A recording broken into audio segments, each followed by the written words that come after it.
Hello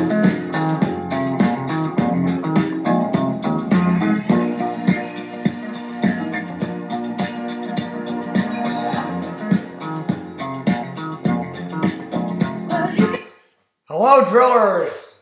Good to see you this evening. I'd like to dedicate this video to two former students of the class of 2012, Connor McCarthy, hashtag son of a whip, and also Noe Gill, medical student in Mexico, hashtag medical student in Mexico. I gotta get this right. Thank you for the shirt, guys. I'm still wearing it. Shout out to both of you. I'd like to talk tonight about what we were talking about in class for the last 2 days. And that was the profound and monumental difference between the traditional early presidency vis-a-vis the modern presidency. And there are really two big differences I'd like to talk about. The first one is this idea of what is the typical stepping stone to the presidency. And in any era, both the early and the modern presidency, a really bad stepping stone is being a legislator. Out of 44 presidents, only 4 have come from the legislature. Obama, Harding, Garfield, and JFK. That's it. And of course, the reason for that is that legislators have a very different skill set than the president, which is why in the modern presidency, the most common stepping stool is always an executive position, either a general, a vice president, or the most common stepping stool to the modern presidency is being a governor, either of a small state or a large state. President Bush was governor of Texas, Clinton of Arkansas, Reagan of California, Carter of Georgia. Again, being an executive, being a governor of a state, you're actually running the state. You're implementing the laws of your state legislature, very similar to the presidency, or at least as similar as you possibly can get. Now, what did this look like in the earlier presidency? Well, the earlier presidency, the stepping stool was always seen as being Secretary of State.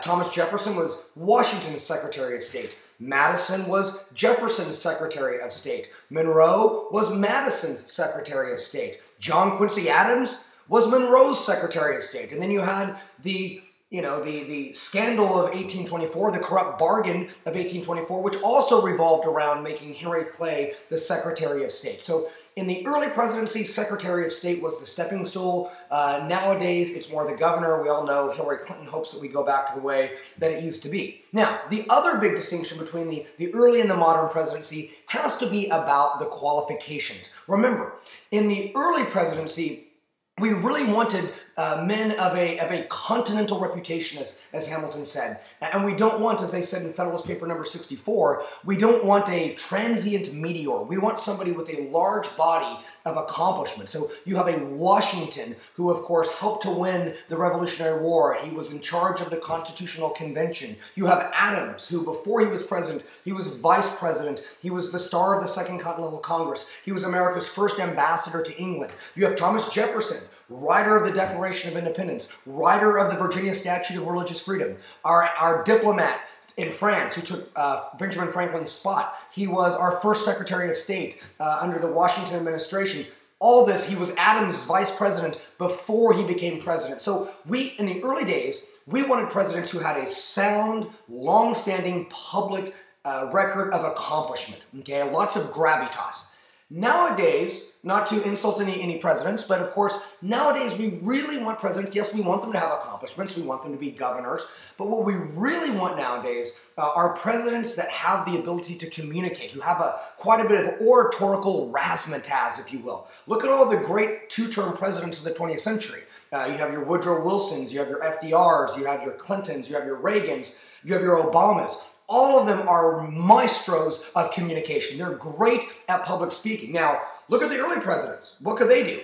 Well, Washington was not a good speaker. Jefferson was not a good speaker. Madison was not a good speaker. And why didn't they need to be? Because they didn't communicate with the people. It was considered to be an act of demagoguery or kind of inappropriate political behavior to try and rouse up the masses. Vox populi, vox Dei. The voice of the people is the voice of God was not believed back then. If the president had something to do, like wage a war or enforce a law or create a program or implement a program, he talked to Congress. After all, they were the ones who gave the president his marching orders in the early days of the Republic. So that's a brief roadmap or a brief synopsis of the difference between the early and the modern presidency.